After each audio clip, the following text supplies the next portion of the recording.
Hello my viewers, welcome back to the channel. By video title, you know what this video is about.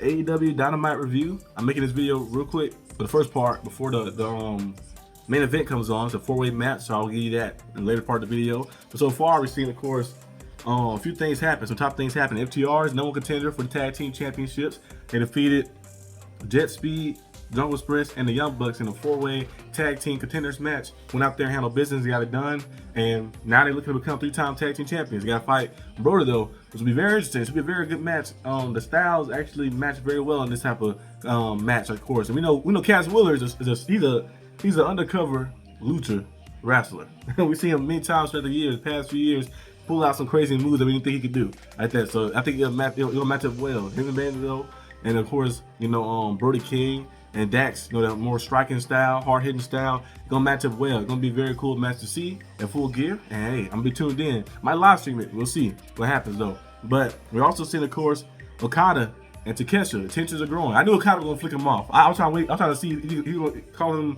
a bitch, or he gonna flick him off like that. Like Okada always do. He said went for the handshake, flicked him off, and now you see, of course, the rivalry between those two building up. And Takeshita is the IWGP World Champion, so you can have him maybe fighting Okada and Wrestle Kingdom. You never know what can happen. Wrestle Kingdom can happen like that. Then maybe they say the other match for All In next year. They can build it up that long, or maybe it happens at World's End when Takeshita might say, "I want to enter the Continental Classic. I want to fight and challenge Okada one-on-one this time." Last time at All Out, it was a 3-way match. You had Mascara, Dorado, then you had Okada, and then you had Takeshita. Now I see Okada to catch a one-on-one, so it's different ways this can go. We'll keep building it up a little bit to see kind of what happens, of course, in this rivalry. Another thing that happened, of course, too, as well, was a second Blood and Guts match was set. Of course, we had the women's one already being set. Of course, with the Triangle Madness. Well, actually, Penalty 4 is injured now, so I guess they probably have this. They probably have Marina take her spot again in this Blood and Guts match, or somebody else do. And then, of course, you have the men's one as well, like that. Darby Allin, the conglomeration, challenge the Death Rider. So it's gonna be very interesting to see what happens, of course, in those showdowns and those matches. But yeah, speaking of, Penelope Ford, she tore her UCL. She tore that little tear her elbow. I remember that injury. I heard that injury before. As you guys know, I'm a Steelers fan, big time Steelers fan. I remember Big Ben in 2019, right? 2019, the first year without Antonio Brown being on the team. When Antonio Brown left, he tore the first game against the Seahawks. Remember, he threw the ball and he tore it. And that right there was non-contact too, so that was crazy. Hers came from doing a moonsault and she landed outside the ring. I guess she must have landed a certain way, and the impact must have ripped something, tore something outside the ring, so she out. But he was out for the whole season, so yeah, she's gonna be out for a while. That was like a season-ending injury for him, and he wasn't able to come back at all like that. So, and the season usually lasts from what, September?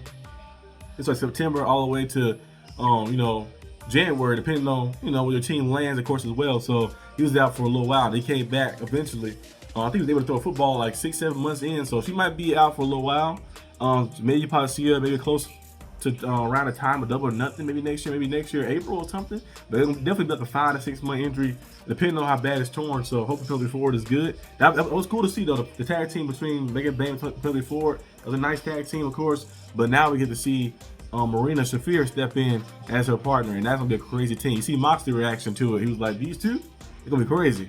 You got Megan Bain and Marina Shafir teaming up. That's gonna be a dominating team like that. I thought Athena and Mercedes Moné was a super team. This right here is super team right here. So it's gonna be cool to see what happens. But the Sisters of Sin got a victory over Aminata and Hayter. I did not think that was gonna happen, but seeing that Aminata and Hayter just got in the tag team together, they only had a few matches, like the third match as a tag team. Kind of figured maybe something was gonna happen, of course. So I think I don't know. Aminata got hurt for real at the end of that match, or it was like, or she was just like maybe tweak something a little bit because they had the little doctors come in and stuff. So hopefully she's good. But I think this kind of right here, as you see Tekla attack Jamie Hayter, it's gonna lead to, of course, more for that Blood and Guts thing as well. You might see a Tekla versus Hayter match one-on-one, maybe no hold barred or something. It'll be something crazy maybe like that. Go ahead and end this rivalry. We'll see exactly what goes on. But yeah, that was some of the main things that happened early part of the show so far. And now I'm about to dive into the main event once it goes off. Right now they're still doing the entrance. You got Bobby Lashley walking out there, the last person. So we'll see who wins this.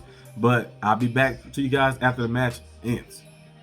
Samoa Joe wins the 4-way, and he's facing, of course, Adam Page for the World Championship again. Back-to-back pay-per-view. This time might be different though.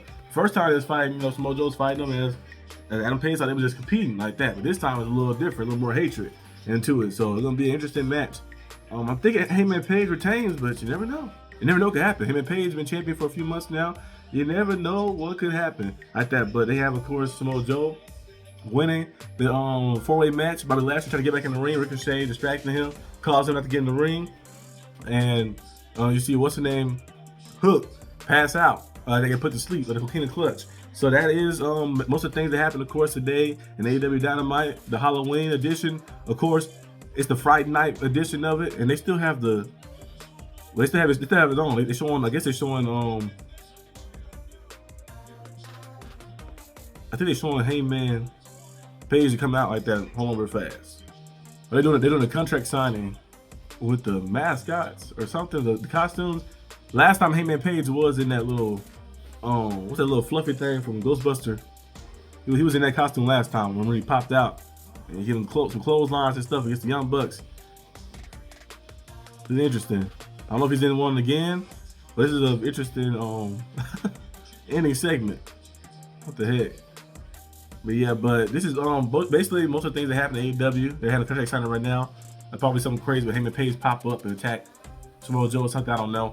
But this is all I have for today's video. Hope you guys enjoyed this video. If you did, like and subscribe for more content. I'll see you guys next time on the channel. Peace out.